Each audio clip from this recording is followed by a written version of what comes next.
Na stežaj. Sorina radijska klepetalnica. V naši radijski klepetalnici se nam bo danes pridružil izjemno zanimiv sogovornik. Kot smo že napovedali, pred naš radijski mikrofon prihaja Simon Fortuna, ki danes poslanstvo kot duhovni pomočnik živi in opravlja v domači Gorenji vasi, skozi leta pa ga je duhovniška pot vodila po celotni Gorenjski. O bogatih življenjskih izkušnjah in zanimivih zgodbah, ki jih je doživel na svoji poti, nam bo v nadaljevanju več povedal kar sam. Zdajle pa dobro jutro in dobrodošli v naši družbi, gospod Simon Fortuna. Kako ste? Dobro jutro, tudi jaz vsem poslušalcem in vam tudi gospa Jana posebej dobro jutro. Jaz sem dobro. Ja, današnje jutro je morda malce drugačno, kot so sicer vaša jutra. Kako jih začenjate?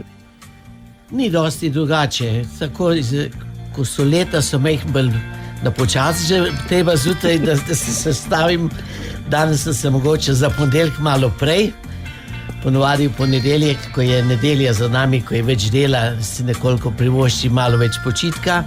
Ampak dan zjutraj je bilo čisto v redu, da sem se hitro lahko dvignil in pripravljen prišel tle sem z veseljem. Tako, prišli k nam na obisk v Škofjo Loko na en tak klepet, ki bo, tako kot so bili vsi najini do zdaj, zanimivi. Danes bova morda malce več besed posvetila vaši duhovniški poti, vašemu življenju, ki je bilo zelo zanimivo in bogato. Pa morda začneva kar z odločitvijo za poklic duhovnika. A ste od nekdaj vedeli, da želite postati duhovnik, ali se je ta želja izoblikovala kasneje? Oboje. To je ena zanimiva zgodba. Ko sem šel v šolo leta 1954, me je učila še gospodična, smo rekli, Pipanova Elca Gabriela. Učila je recimo še mojega očeta in potem tako. In tisto leto je bila v naši župniji Nova Maša, leta 1954. Imel je Kavčič Roman, po domače Tešnakov shotavljal. In jaz, ata je pel na koru. In jaz sem bil na koru pri tisti maši. In to je svojevrstno, ne? To je bila latinska maša, ne petje, tako. Bi rekel, nič se ni veliko dogajalo, ampak zgleda je name to napravilo vtis. Ker ko smo prišli v razred, smo začeli, nas je učiteljica spraševala, no Simon, kaj boš pa ti? Jaz sem kar naravno rekel, jaz bom pa tukaj Tešnaku gospod. No in zanimivo, potem sem vseh 8 let v razredu veljal že za kandidata, za duhovnika. Nekako sem kar živel s tem, bi rekel, ne? In tudi potem je bila neka logična odločitev, da sem šel v gimnazijo v Vipavo, ki je bila srednjeverska šola. No, potem sem bil pa leta 1966 po maturi poklican k vojakom, leto in pol v Doboj, v severni Bosni. No in tam sem bil po eno leto v ambulanti in tam je prvič prišla še dodatna motivacija, da bi mogoče medicina me zelo privlačila. Tudi so me zelo snubili, a ne, smo imeli, to je bila taka manjša vojašnica. In smo veliko stvari delali v ambulanti, čeprav se mogoče čudno sliši, od injekcij in previjanja in tako. Imel sem bolniški oddelek, lekarno in tako, ne. Ampak nekako sem vedel, moja pot je duhovništva. Ko sem pa prišel potem domov, sem sredi leta vstopil v bogoslovje in po njih parih dneh ravnatelj bogoslovja pravi, Juhan, pa Fortuna počakta. Sem rekel, a sem ga že kaj polomil, bo že kaj narobi. No in prideva, gledava, Janez se je nekaj smejal, tako, in že vedel, jaz pa neč. In potem pravi ravnatelj, no, gospod Načkov bo že preživel, tudi če vaju ne vidi v talarju, v tej dolgi črni sukni do tla. Jaz sem ga gledal. In prideva k Načkovu, gospodu Pogačniku. Ja, je rekel, prosto mesto je v Innsbrucku. Innsbruck je imel zmeri za ljubljansko škofijo 2 prosti mesti. Zdaj je prosto, meje so se odprle leta 1966, bosta šla gor na študij. No in jaz sem potem po 10 dneh ljubljanskega bogoslovja marširal domov. Mama je ravno cunja bešala na balkonu. Kaj zdaj je rekla, da je sprašila, so te že ven vrgli. Ja, Innsbruck bom šel, no pa smo gledali Innsbruck, kje je to in potem se je to začelo. In 7 leta v Innsbruck. Potem pa ste v Innsbrucku preživeli 10 let, če se ne motim. Ja, to je v meni veselje, za študij pa to ni najbolj odlika, ne. Res je, nisem več čas študiral, ne, se pravi, nekje na sredi študija, tamle leta že 71, 72, a veste, to je bil čas po Vatikanskem zboru, veliko je vrelo, no se v cerkvi zmeri nekaj vre, a ne, to je tako je življenje. Ampak takrat se nam je zdelo, da pomladi smo bili, da moramo nekako držati zastaviti stvari. In nisem bil več gotov, da je to moja pot, a ne, nekako smo zelo takrat se tudi izobraževali glede duhovne oskrbe družine in tako, in to je bil naš ideal. In nekako sem rekel, jaz bom tako. In potem sem z novim letom 73 šel v gospodu Načkovu, sem rekel, jaz ne bom več, nisem gotov, a bom duhovnik ali ne, najbrž ne, sem rekel, bom nekaj drugega začel študirati, če mi je ponudil, da bi lahko tudi povziral, ne, sem rekel, jaz čas njel rekel, ne, grem ven. No in tako sem se potem odselil v mesto. Seveda, jaz sem bil, ko sem šel iz zavoda, iz tega mednarodnega zavoda Canisianuma, ne, jaz sem ostal brez štipendije, ne, in tu sem tudi hotel, da ne bi mi kdo kdaj kaj učitev, da sem bil tle, pa da nisem potem dobro naredil, ne. In pa je bilo pa treba začeti se postaviti na lastne noge, poiskati sobo, poiskati, kdo mi bo perilo prav, kako bom kuhal, kako preživeti. In tako so se potem začele stvari odvijati. Še vzporedno sem opisal germanistiko pa zgodovino. Germanistiko sem malo pustil, sem videl, da imam premalo podlage, ne, da ni. Za zgodovino sem pa tudi 2 semestra nekaj sem tam hodil, tako še dodatno. Pa seveda, ostal sem pa upisan na teološki fakulteti.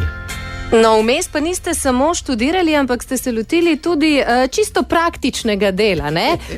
Ni šlo, da bi sedeli križem rok pa čakali, da vam bo kaj z lufta padlo. Ja, to je bila želja, to je bila nuja, ne? A ne, takole sem zmeraj gledal, da ko so se bližale počitnice, da sem dobil delo, ne?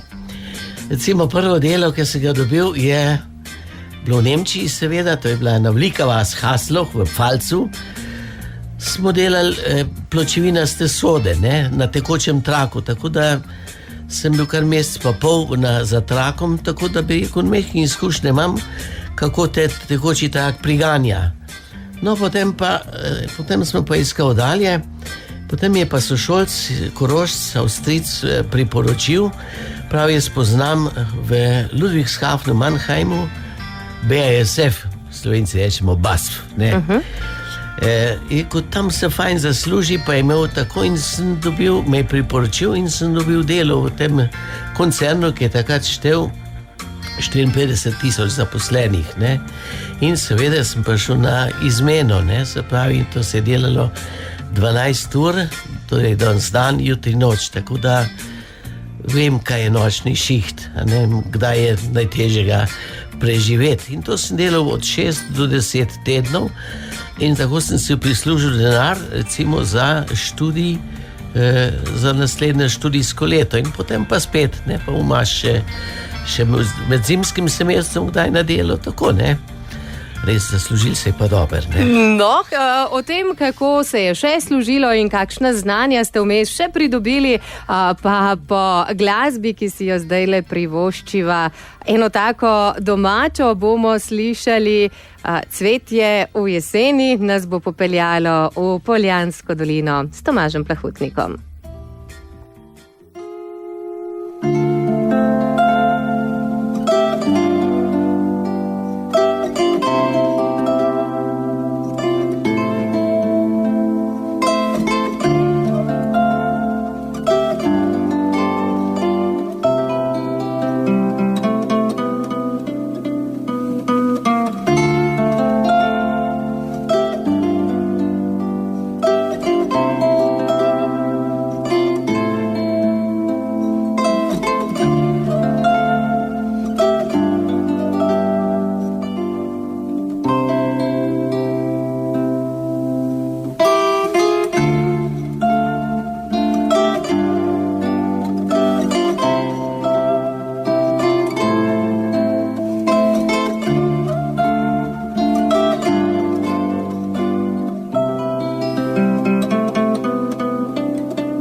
Na stežaj. Radijska klepetalnica Na Radiu Sora.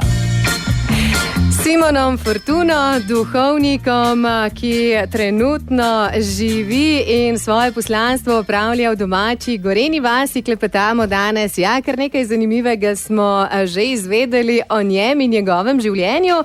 No, zdaj pa morda greva kar k vaši prvi sveti maši. A se še spomnite, kako je bilo, ko ste kot duhovnik prvič maševali? Je bila tudi vaša nova maša tako posebna, vam je ostala v takšnem spominu kot tista prva, ki je pravzaprav kriva za to, da ste se podali na duhovniško pot?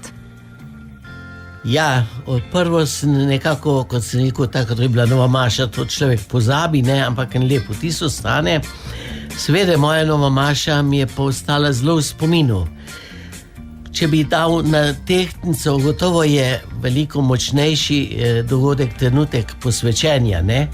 Ko si v stolnici, tam pride trenutek, ko z obrazom na tleh ležiš in čutiš, da si res na tleh in čutiš, da si se izročil Gospodu. No, nova maša je pa slavje veliko in je bilo seveda veliko veselje. Jaz sem nekako, bi rekel, ostal tudi kljub bivanju v tujini zelo povezan z domačim krajem. Ata mi je sino lepa pisma pisal, tako da sem zelo živel z domačim krajem in nekako z domačimi ljudmi. To sem ga doživljal res kot praznik. No, prvič sem pa javno maševal, je bilo pa to v Kamniški Bistrici. In sicer tam sem tisti teden pred novo mašo, od posvečenja je smel 10. julija, to je kar nekaj dni že od 29. junija, se je treba nekam dati in doma si na pot, ne takrat, ko pripravljajo novo mašo, in sem šel v Krej, tako da je lahko. No in je prijatelj rekel, pejt v Kamniško Bistrico maševati. Ja, javno maševati, kot da ne sem bil še nikoli pri maši, ne veš, kako bi začel, ne, čisto druga vloga je, če gledaš enkrat, če večeva iz cerkve gor duhovnika ali pa še enkrat dol gledaš, ne. In so se, mladina je bila z menoj iz stran, tam so bili z menoj in so rekli, da je bil tak še star baročen plašč, ki ima rob, da se je tudi rob tresel, so videli. Je bila trema. Je bila trema, seveda je, ne. Tudi pridga je zmeri trema, tudi zdaj še smeri, ker malo treme mora biti, ne, če ne to dvigne potem. Tako, da je človek bolj skoncentriran. Ja. Zdaj novo mašo ste imeli pa v domači Gorenji vasi, ne?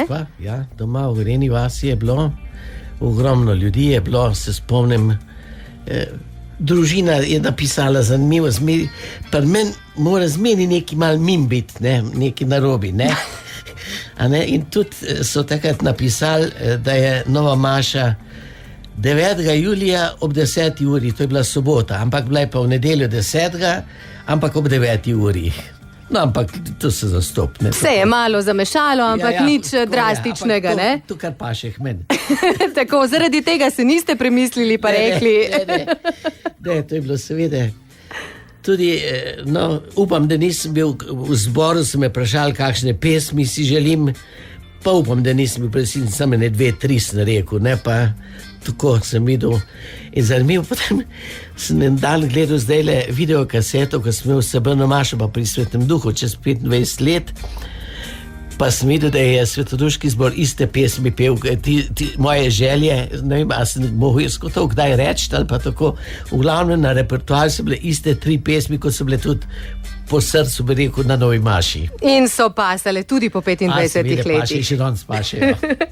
No, zdaj, če greva k vašemu delu duhovnika, kar precej ste se držali na Gorenjskem. Kaj je to za vas kot Gorenjca pomenilo? Kako ljubo vam je bilo to zdaj, da ste dejansko župnikovali na Gorenjskem v domačih krajih? Jaz v tem vidim eno veliko hvaležnost Bogu, ne? Jaz kakšen športnik nisem, recimo, če najprej nekaj drugega vzamem, ne? Ampak, recimo, kot študent sem začel rad smučati, potem rad veslati kolo in sem bil po takih krajih, kjer je bilo smučanje doma, a veš, veslanje, tako da to je. In po Gorenjskem eno veliko srečo imam, nekako, ne. Pravzaprav začel sem kot kaplan v Stranjah. To je bilo zelo, rekel, z veseljem in s hvaležnostjo se spominjam teh let. Župnik Gačnik je bil moder, rekel, tako dušni pastir, pa seveda glasbenik, je sam komponiral in nekako zmeraj videl, da tudi, rekel, zbor mora služiti tudi občestvu, ne da samo koncerte izvaja, ne. In tudi vedno iskal mlade talente, ne. Recimo tam smo imeli pri mašah njegovih pogosto so bili trobente, pozavne, saksofoni, ne, kitare. Čim je začutil, ne, v Kamniku je bila glasbena šola, če je otrok nekaj iskal, takoj ga je vključil. No in potem pa seveda sva enkrat govorila, da je moj ata citre igra, no in rekel, mož ga pripeljati, in je potem bilo, jaz vem, da smo imeli tisto nedeljo 5 maš, ne, 6, 8, 9, 10, pol 11, pa zvišaj ob 6 natej po vseh mašah špilu. Zanimivo, takrat je bil še osnovnošolc Tomaž Plahutnik, ne, je hodil v Ruku in je bil po vseh 5 mašah, ne, vedno nos tišče v citre noter in potem se ga spomnim, ne vem, mogoče on to pozabil ali pa se spomni, kar skoraj vsak dan en teden prišel po pouku gore v Faruš, ki je bilo blizu skupaj in rekel, gospod Simon, kje bi jaz ne citre dobil? Morbiti se je tam začelo nekaj takega. No, to je bilo en tak lep spomin, ne. Potem drugi je bil pa Javorje, a ne? To je pa tudi zmeri so komične anekdote prej. V Javorjeh je bil pred menoj župnik Adolf Mežan, ki pa je bil v Vipavi moj razrednik in profesor nemščine. In tisto leto, za 1. maj, smo se doma dobili, sem rekel, nikoli ne grem župnika pogledati in sem zavil v Javorje. In sem ga, takrat so ravno cerkev krasno obnovili, imel je obiske, padel sem seveda čist nenajavljen, je bilo malo zadrege, sem rekel, pojdi mi cerkev pokazati. In sva šla in potem sem se poslovil. A ne bo čudno, če 14 dni pride kanonik Lešnik, pravi Simon, predstavljate bomo, da je dostka planovanja, 4 leta si bil tlele. Kam? V Javorje, jaz mislil. In je zgledal, ne se pravi, neč vedel takrat nekaj, da sem prišel vohat faro, ne pa ga premikati, a ne. Tako ne smo se smejali, pa potem s gospodom Mežanom, ne. Ampak zelo komično sem se počutil. No in to so bila seveda, v Javorjah so bila tudi seveda, ko si prvič nekako spet samostojen, se je fajn biti kaplan, ker pa samostojen je pa tudi svoj čar, ne pa seveda svojo odgovornost, ne, in imam strašno lepe spomine tudi na ta 3 leta. V Javorjah, pa potem tudi na Bled, kjer ste župnikovali. Je bil pa še Bohinj. Ja, Bohinjska Bistrica, ne? Ja, seveda, to je bil, v Bohinjski Bistrici je bil dolga leta župnik Žirovc Homcev, gospod Vojko Seljak.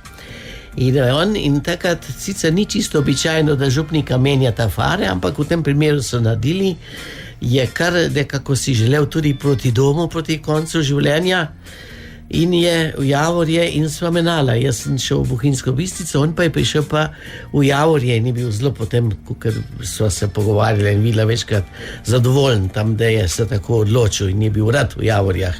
Jaz pa tudi v Bohinju.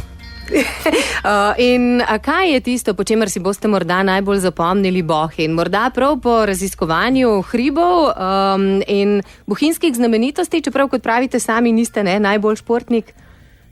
Ja, jaz imam zelo širok spomin, ne. Tako je, ne, v Bohinju, če začneva najprej mogoče eno zunanjo stvar, ne. Enkrat mislim, da sem vam pripovedoval, enkrat če je jesen suha, tako je, ja. Da takrat, če malo pade sneg, da takrat zna ta velik slap Savica nehati teči. In sicer to se zgodi ponovadi skoraj na novega leta dan, ali tam nekje okrog 19. marca, ko Svetega Jožefa pa spet začne teči, če je seveda vreme ne tako zmedeno, kot je danes. In seveda 11 let skoraj sem bil v Bohinjski Bistrici, 2-3 mesece je zmanjkalo. V tem času je 2krat nehal teči in 2krat smo se z Bohinjci, eno tako ekipo, povabili, smo šli, ker se daje zgoraj v lukno, tam, kjer teče noter. To je sicer cela odprava, a ne treba nekako dosedi komarče, je treba iti gor, potem pa tam na koncu treba se mehna štek navezati, pa spustiti dol, ker tam, kjer čez teče, je ena ogromna skala, zadnje pa polna navlika luža, pa malo jezerca, to je par kvadratnih metrov, ampak z te strani, ko prideš, gre na vpično vodo in je treba bilo en čovn, da smo se spravili.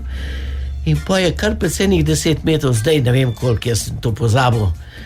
Ampak vem, da je bilo zmeri, ko sem bil dvakrat, ne, da je bilo drugič drugače noter kot ta prvokrat. In ko greš tam noter, je en poseben občutek, da se zunanji svet utihne, tudi samo utihne, smo kar tih ratali, pa poslušali in noter v skalah slišiš, kako se voda pretaka, tam, ki gre nekje noter in ki tam malo slab pa teče od Bohinjske Bistrice. Tako. In ja, to je Thailand, zjutraj smo se po 8 uri spravili na 9, tam do 3 popoldne, pa je bilo pa malo likova, seveda zmeri. Ja, je treba... To je bilo zunaj, ne, tako. O vsem ostalem pa po kratkem glasbenem predahu, zdaj le si ga pa res že skoraj zasluživa. Na stežaj. Sorina radijska klepetalnica. Duhovnik Simon Fortuna je gost v naši tokratni Sorini radijski klepetalnici. No, prej sva v Bohinju pokukala za slab Savico, zdaj pa bova pokukala še malce v naslednje župnije. Na Bledu ste župnikovali, pa potem v Svetem Duhu, v Žabnici, pa Katarina nad Ljubljano je bila tudi vaša fara. Kakšni spomini vam ostajajo o ljudeh, o dogodkih, pa z teh koncev Slovenije? Malce različni pa vendarle so, ne? Od tistih najbolj goratih do skoraj ravninskih.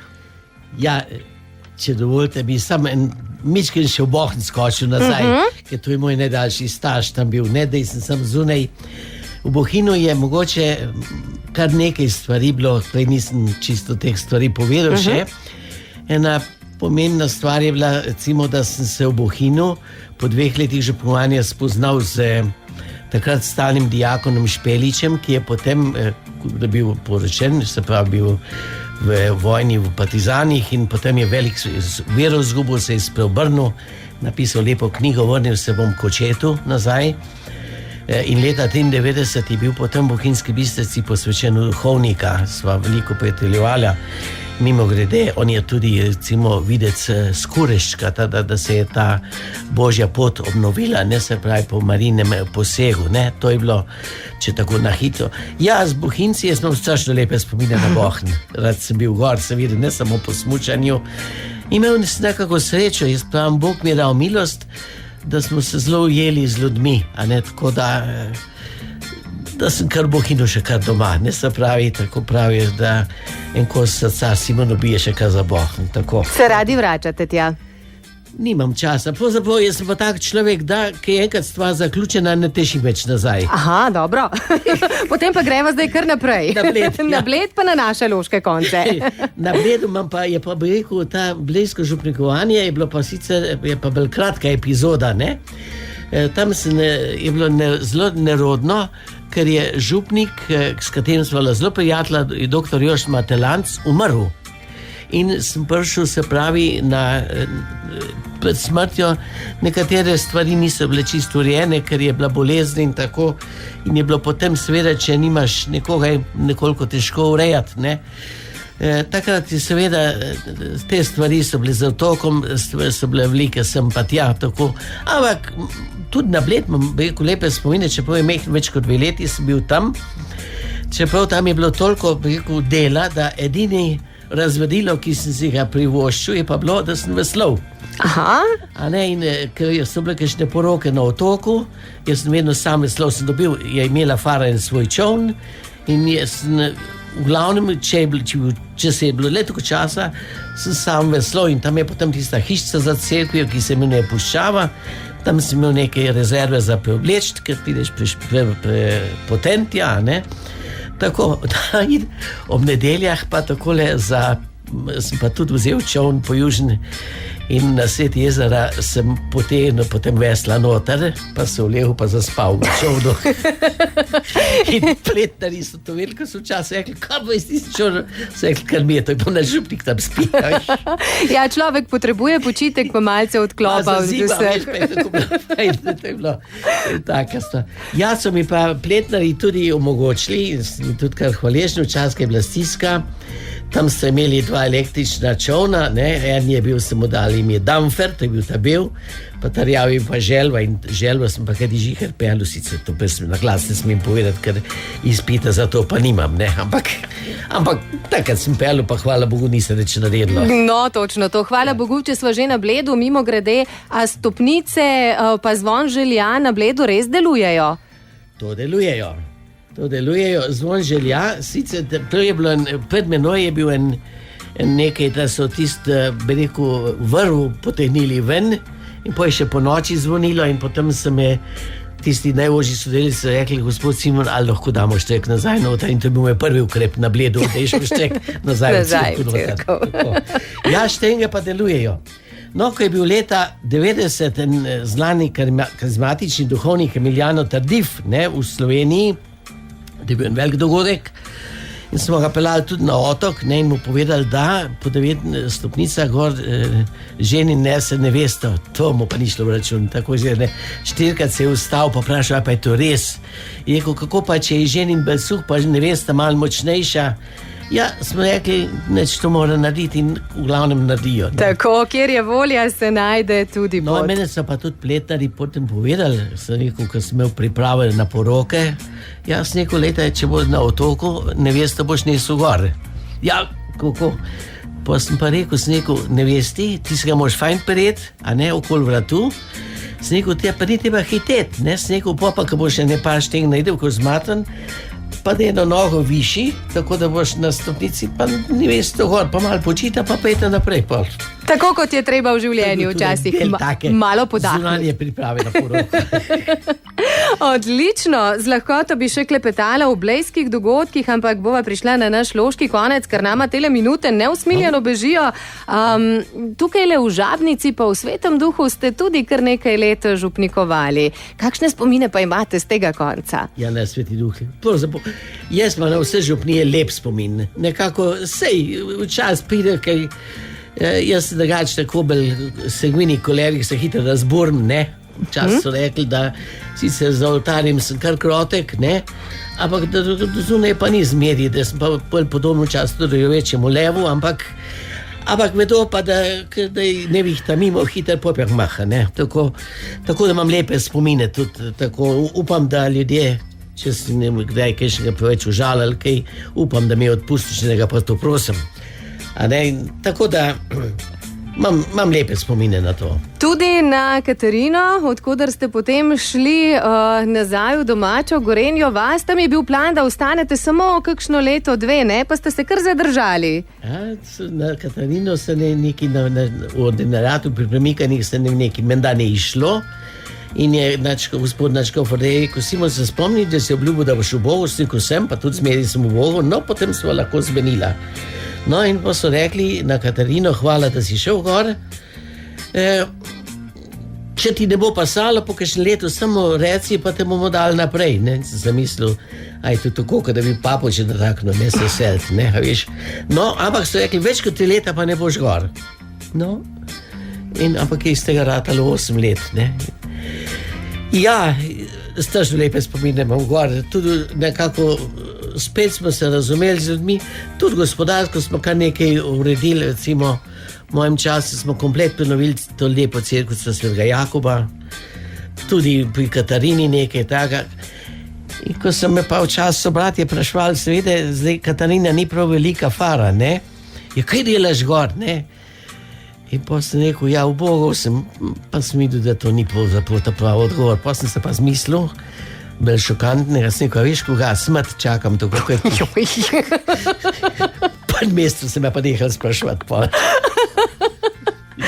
Ja, del vas je tudi tale vaša navihanost, pa vas bom zdajle, jaz upam, da si ne bom tlakovala poti do pekla, vendarle vprašala.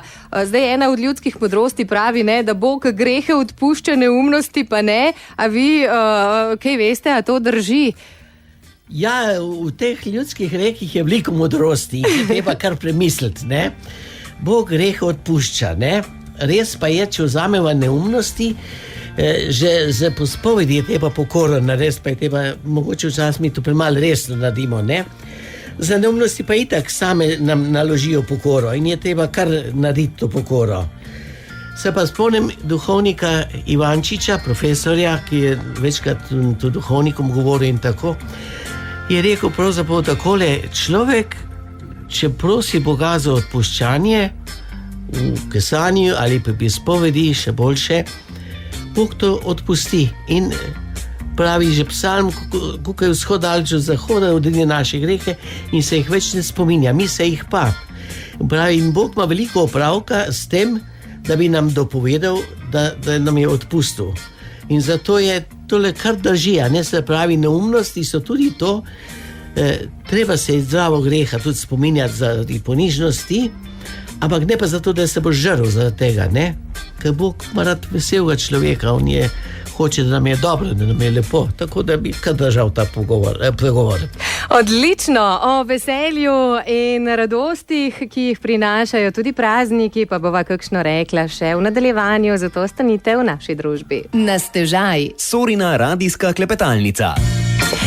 Ja, na stežaj odpiramo vrata o življenje in delo Simona Fortuna, duhovnika, ki kot duhovni pomočnik trenutno živi in opravlja svoje poslanstvo v domači Gorenji vasi. Ja, nekaj sva povedala o vaših farah, morda se še na kratko ustaviva v Žabnici pa na Lenartu, kjer ste tudi službovali, preden se posvetiva praznikom. Ja, torej v Žabnico je nekako, ko smo na Katarini, ko smo sprašvali, če bom še kam mislim iti, ne, snegu ne, to pa je moja zadnja postaja, odtle pa še tako po ljudsko, samo z nogam naprej, ampak to je bila moja modrost. Tako malo črni humor. Ampak načkov stres je pa rekel, ne, mož tako, in potem je bilo tako, nekako se je pokazala Žabnica. In mi je bilo tudi nekako že starejši, a ne, dobro, ne, nekako je treba realno odštenjevati svoje moči pa sposobnosti, a ne, tako da snegu to še, a ne. No in potem v Žabnici je bilo kar več dela, kot sem si ga predstavljal, vmes smo morali še enkrat spet dobili sopravo Sveti Duh. Potem smo še tudi dekanijsko službo še, no potem je pa leta 14 je na Svetem Lenartu gospod Vindišar umrl, pa je pokazalo tudi, da smo nekako, da poskrbimo še za to in tako so bile kar, pa tudi bolezni sem imel še, tako da je bilo kar pestro. No, glede na to, da ste omenili, kako praktično ste se znali lotiti posameznih težav, pa če smo že pri praktičnih zadevah, ne, menda imate tudi izpit za kamion, pa če je treba tudi za volan sedete, pa kakšno robo odpeljete kam. Ja, ta izpit imam pa še z Avstrije, ne, ko sem bil že veliko let v Avstriji, je pač veljavnost pred avstrijskimi oblastmi jugoslovanskega potekla, bi ga moral dati prepisati in ta rok sem zamudil. In če bi ga dal prepisati, bi bilo to zelo drago, pa še našega bi izgubil, a ne bi ga deponirali.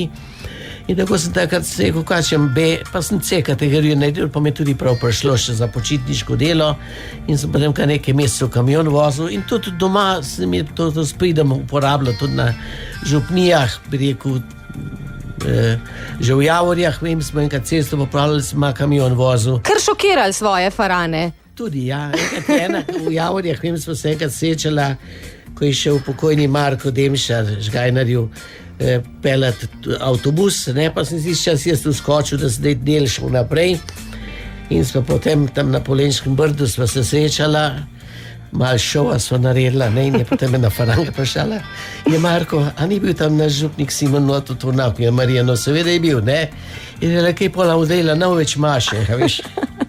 Tako, ne, so bili take stvari. Ja, v Žamnici ni bilo potrebno toliko teh stvari delati, ne, a veš, so bili pridni ljudje in tako so sami znali marsikaj narediti, pa tudi ni bilo. Tako da, ja, jaz mislim, kot duhovnik, je zmeri treba, če vidi se na potreba pokaže, je na umetnost, da znaš prisluhniti ljudem, pa da imaš neko srečo, da poiščeš te prave ljudi, da se med seboj razumejo, pa tudi, da so strokovni, ne, da ni tam potem tako. In potem gre. In zdi se mi, da je treba tudi ljudem zaupati, ne nekje, pa bedeti seveda na tem. Včasih je treba malo glasneje, kaj šnoriš tudi povedati. No, če smo že pri govorjenju, zdajle je v teku postni čas priprave na največji krščanski praznik Veliko noč in s tem povezanih je tudi kar nekaj obredov, kar nekaj običajev. Kaj vam pomeni tale postni čas priprave na Veliko noč? Postni čas se mi zdi, ne, če človek malo premišljuje, če vzameva nekoliko eno tako starejšo psihološko shemo o človeku, ne, ki govori, da je v človeku en nadjaz, to je ena shramba naših norm, potem je ego, jaz, a ne, in spodaj je pa id, ono, to je pa strastveno področje, ne, in zdaj nekako ta nadjaz pa id, ne, je ono, pritiskata na jaz, pa ga tudi utesnjujeta in jaz se more boriti, ne, da pride do njega ravnovesja. In zdi se mi, da post predvsem gleda navzdol na ono in tudi večkrat so molitve, ne, bi rekel, tako pomagaj nam v boju z našimi strastmi.